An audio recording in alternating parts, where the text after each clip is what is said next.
Dan untuk membahas tentang bebasnya terpidana kasus jual beli jabatan di lingkungan Kementerian Agama, mantan Ketua Umum P3 Romahur Muzi, kita segera bergabung dengan pakar hukum pidana dari Universitas Trisakti, Abdul Fikar Hajar lewat sambungan Skype. Selamat siang, Pak Abdul Fikar dengan Maidop. Selamat siang, Maidop. Ya, kita terhubung lewat sambungan telepon. Pak Fikar, bagaimana Anda melihat bebasnya Romi?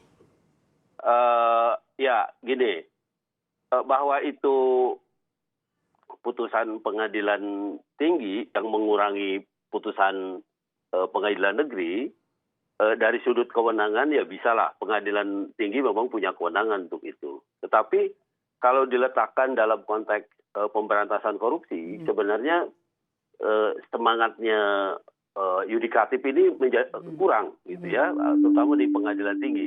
Saya nggak tahu bagaimana pengadilan tinggi memandang fakta persidangan, padahal di pengadilan negeri kan sudah cukup komprehensif diadili gitu. Bahwa kemudian banding dia menurunkan, di satu sisi memang dia kewenangannya, tapi di sisi lain itu tadi yang saya kira semangat pemberantasan korupsinya menjadi agak kurang. Dan juga dipertanyakan bukti-bukti yang sudah dari keterangan saksi dan juga bukti-bukti yang disampaikan di pengadilan tindak pidana korupsi, begitu ya Pak? Betul. Jadi ya makanya di pengadilan negeri itu kan hakimnya sampai 5 tuh sebenarnya ya yang mengadili. Artinya ada 5 orang hakim yang menilai alat bukti gitu. Tidak ada dissenting, tidak ada perbedaan di pengadilan negeri. Dari kelimanya ya? Ya, kelimanya. Nah karena itu menjadi pertanyaan juga kalau kemudian pengadilan tinggi itu menilainya lain gitu. Ya, nah karena itu saya kira sudah baguslah KPK mengajukan kasasi gitu, sehingga Mahkamah Agung nanti bisa menilai ulang gitu, bisa menilai ulang bagaimana sebenarnya duduk persoalan dari korupsi ini. Dan saya kira Mahkamah Agung masih punya semangat pemberantasan korupsi yang tinggi juga gitu. Pak Abdul Fikar, kita masih bahas soal putusan banding dari Pengadilan Tinggi DKI Jakarta ini memenuhi asas keadilan. Apakah ini memenuhi asas keadilan terutama bagi masyarakat yang berharap para koruptor ini dihukum seberat-beratnya? Iya, kalau korupsi itu dilakukan oleh pegawai biasa, ya itu mungkin hukuman 1-2 tahun itu menjadi sesuatu yang biasa juga gitu. Tetapi ketika dilakukan oleh tokoh publik, bahkan dia punya akses kepada kekuasaan yang tinggi gitu ya, maka putusan yang rendah ini menjadi sesuatu yang bertentangan dengan rasa keadilan masyarakat gitu. Karena itu kemudian kita pertanyakan gitu, sejauh mana sebenarnya semangat peradilan ini dalam memberantas korupsi. Itu jadi pertanyaan, akhirnya akan muncul pertanyaan di publik begitu ya Pak Abdul Fikar ya?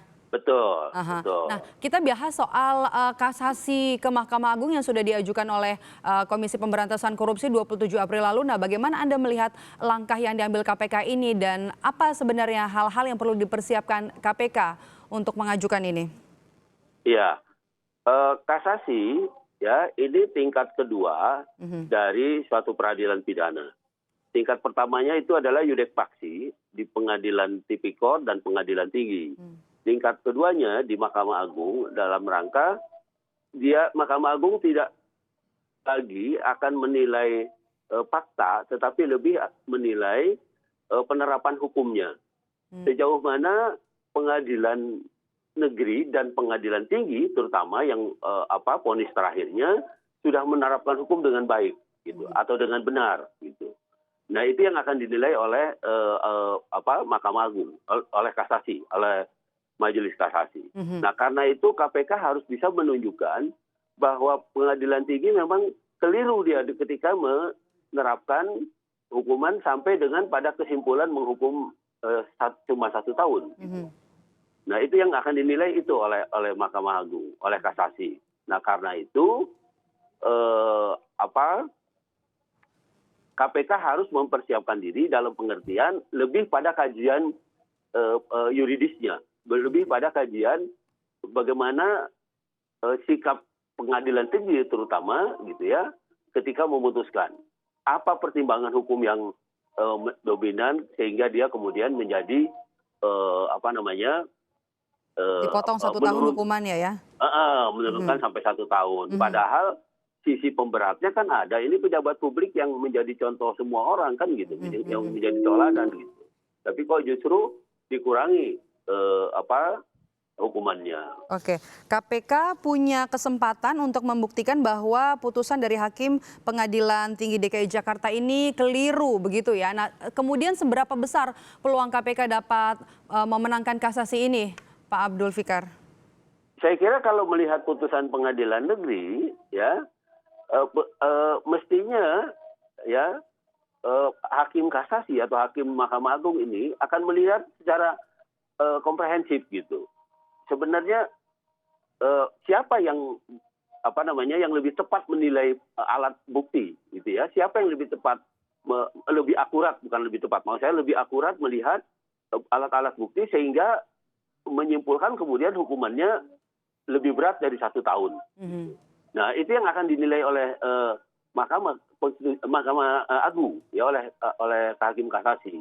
Ya, apakah putusan pengadilan tipikor itu yang lebih benar, atau mungkin putusan pengadilan tinggi itu yang lebih juga ada alasannya untuk kemudian menurunkan. Tapi itu. kalau lihat peristiwanya, kan sebenarnya dua tingkat pengadilan ini sepakat ada kesalahannya, gitu. Ada perbuatannya yang harus dihukum. Nah, cuma bedanya strafmatnya, besar kecil hukumannya kan begitu bedanya. Nah, apa ini pertimbangan apa yang kemudian menjadikan bahwa pengadilan tinggi menurunkan hukuman yang di pengadilan negeri, yang di pengadilan tipikor. Nah, itu yang harus dilihat oleh Mahkamah Agung. Ada alasan nggak? Gitu. Oke, Pak Abdul Fikar, terakhir nih, kalau kita melihat proses kasasi yang sudah diajukan 27 April, apakah bisa diprediksi kapan Rohomah Hurmuzi ini punya atau mendapatkan kepastian hukum atas kasasi dari Mahkamah Agung ini? Ya.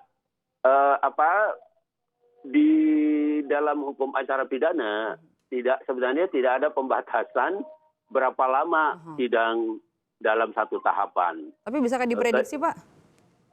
Prediksinya adalah begini, dulu pernah ada surat edaran Mahkamah Agung yang membatasi waktu sidang di pengadilan negeri itu umpamanya 6 bulan gitu ya. Nah, kemudian di tingkat pengadilan tinggi juga begitu, dan di kasasi juga begitu. Jadi kalau menurut saya prediksi kita ke depan paling lama 6 bulan 1 tahun sudah ada putusan kasasi. Gitu. Oke, kita masih tunggu hasil prosesnya karena pengajuan kasasi masih baru saja dilakukan atau baru saja diajukan oleh Komisi Pemberantasan Korupsi pada 27 April lalu. Terima kasih sudah bergabung bersama kami, Pakar Hukum Pidana Universitas Trisakti, Abdul Fikar Hajar di Kompas Siang hari ini.